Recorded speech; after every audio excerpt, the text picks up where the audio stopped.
Dynamic decision makers and how to maximize success and limit risk. In my last video, I talked about scaredy cat decision makers and how it can be a downfall. Also, how often they can become haters and trolls. In this third and final video in this mini-series, I've absolutely left the best to last. I'm going to review a few of the dynamic decisions I made and how each one led to amazing success, and give you tips on how I made these decisions, whilst also limiting risk. But before I go on, please oblige me for a moment with the Trinity algorithm. Hit the like button. Go on, do it now. If you're on YouTube, find the subscribe button and take care of that so that when I post future videos you get notified. And lastly, in the comments, tell me the one decision that gave you success. Just one of them. Remember, if you can't think of one successful decision, Houston, we have a problem. Go on, pause. I'm going to pause. Tell me now about your decision. I can wait. Okay, let's have a look at how to get more clients.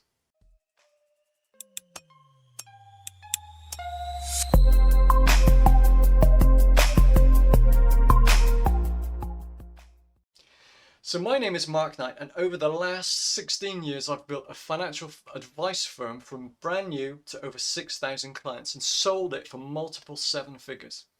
I'm also the only financial advisor in the world who has 3 Two Comma Club awards for marketing genius using funnels. You can see some of them behind me. A lot of my success is down to making great decisions. When I set my company up, it was just me. I was sat in my overly large office and I was really just sat there waiting for the phone to ring from the Google ads on my bright, sparkly, brand new website that cost me over £10,000. After 1 week of not getting one lead, I made the first bold decision. I was going to down tools for 3 months, learn how to make clients come to me, because I didn't want to cold call, I didn't want to buy leads, and I didn't want to network. I went home and told my wife that after 5 days in my new company, I said it hadn't worked. But I believe it can if I do this, this and this. My wife still has 100% faith in my decision-making process. And after explaining what no business for 3 months, but what it could do, she said, absolutely go for it. Now notice I didn't ask for her permission. I was telling her what I decided, but I wanted to be open with my wife. I told her what I was going to do and why. After 3 months, I'm my first iteration of my new pretend funnel.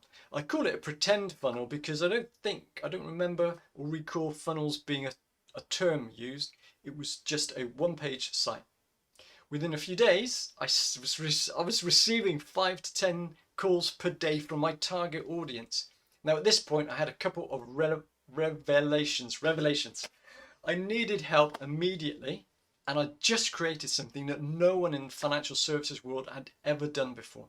So it was now time for my next big decision. Do I keep the inquiries coming in and grow by employing someone? Or do I limit the inquiries and just stay with me doing everything?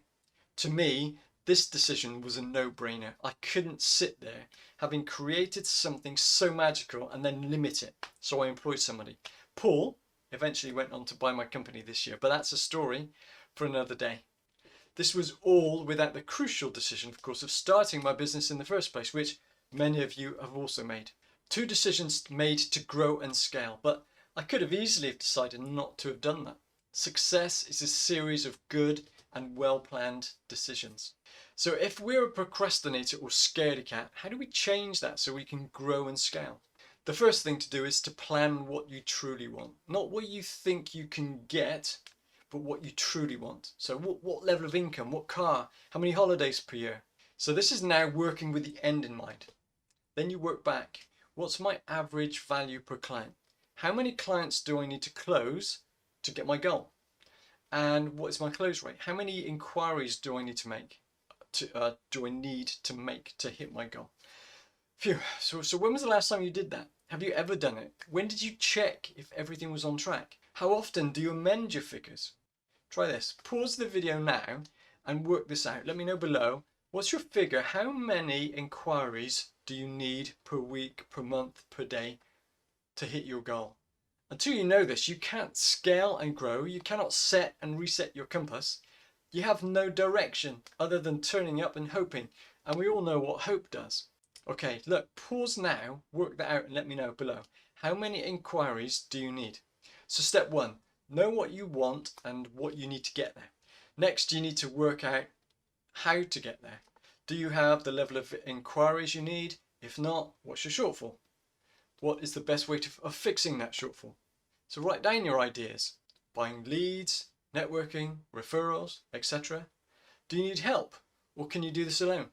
Remember my story from video 1 where I wasted 5 years trying to work in property because I didn't think I needed help and because I didn't want to pay for help? The moment I changed my mind and got coaching, everything worked and my learning process skyrocketed. Finally, start working your plan. It's your plan, your decisions. Did you say you'd network? Well, how? Where? How many? Do it! Did you put your hands up and admit you needed support?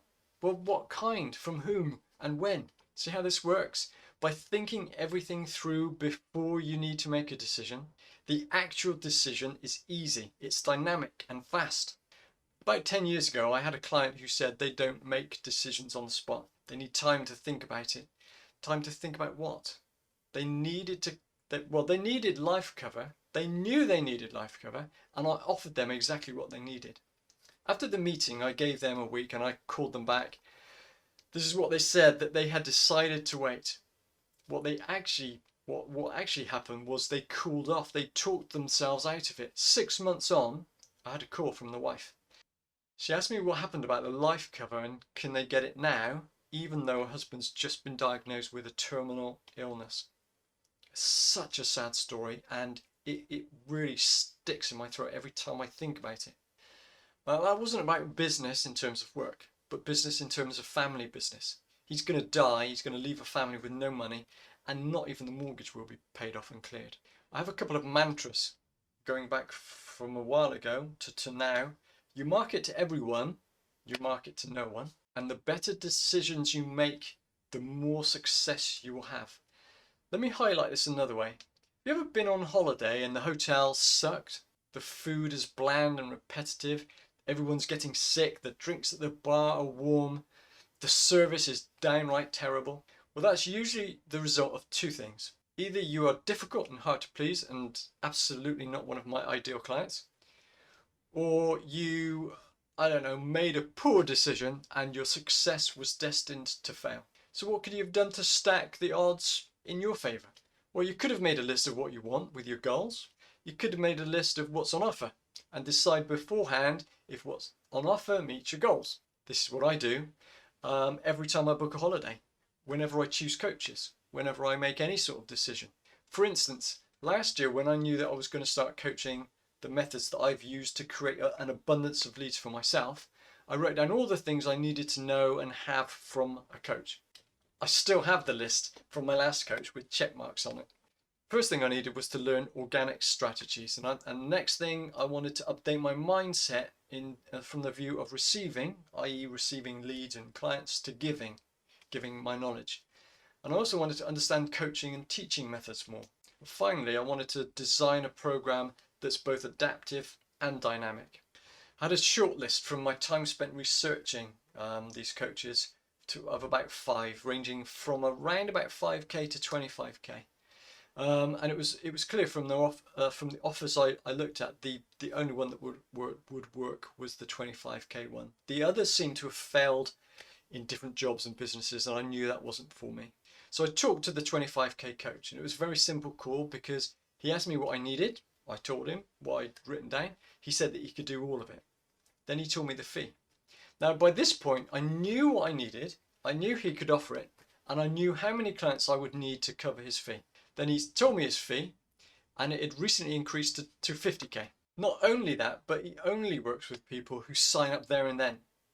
He made it clear that he only works with decision makers. So there I was. I knew I needed help. I knew this man could provide it, but I'd just been thrown a curveball. So I quickly re-evaluated the situation. The only part of the equation was how many clients do I now need to make this work? This, of course, is a simple math calculation. So I worked it out, still made complete sense, and I signed up there and then. No, I don't make decisions on the spot, or I always think about things overnight, or I need to go and talk to my wife. Successful people can make decisions instantly. They don't sit on the fence. You know what they say about people who sit on the fence? They get splinters in their ass. When you deal with successful people, they want to deal with successful people too. They don't want to deal with ditherers or scaredy cats. They need people who are decision makers. Those are ideal clients. Part of my learning was this: if I didn't have enough faith in myself to learn how to do something, to apply it, and wonder if I can be successful, where is my mindset at?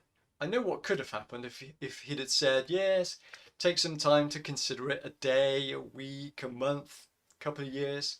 I would have just got on with the normal life and normal 1,000 other things that I need to do. I wouldn't have sat down and studied and concentrated and considered it any further. I would have slowly talked myself out of it and started looking for reasons to justify and validate my new poor decision until it felt like a great decision. Because that's what we do. I knew what I needed, check. I knew he could give me everything and more, check. The cost was higher than I thought. I did a mental calculation, still made sense, check. Yes, it was the most amount I'd spent in one go on coaching, but the upside potential was too great not to do it. So what would I have to think about? Sign today, sign tomorrow, or next year?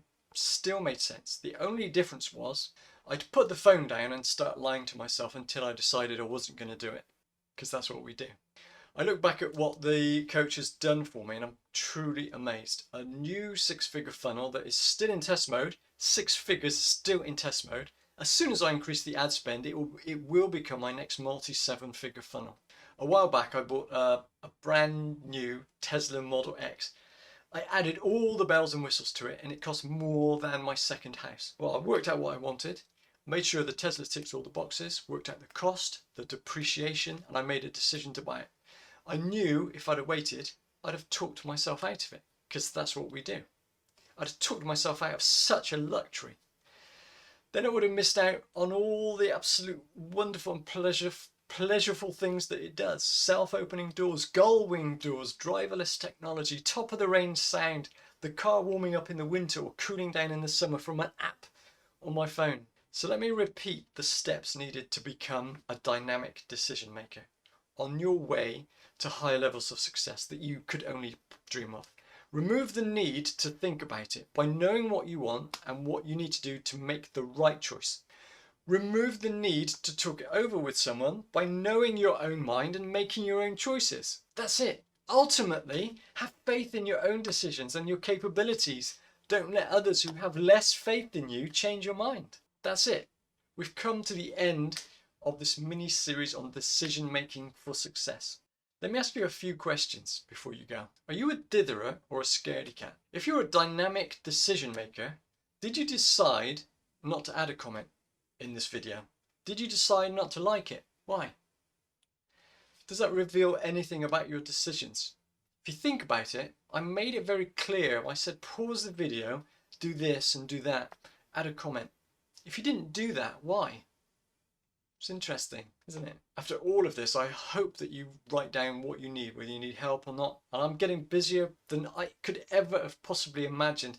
But I'm always here to help. My aim now is to give as much back as possible whilst I can. If you'd like to schedule a call, please let me know, either PM me or email me. But please don't waste our time. Make sure you know what you want and what you need. Be strong, be brave, be success. Until next time, goodbye.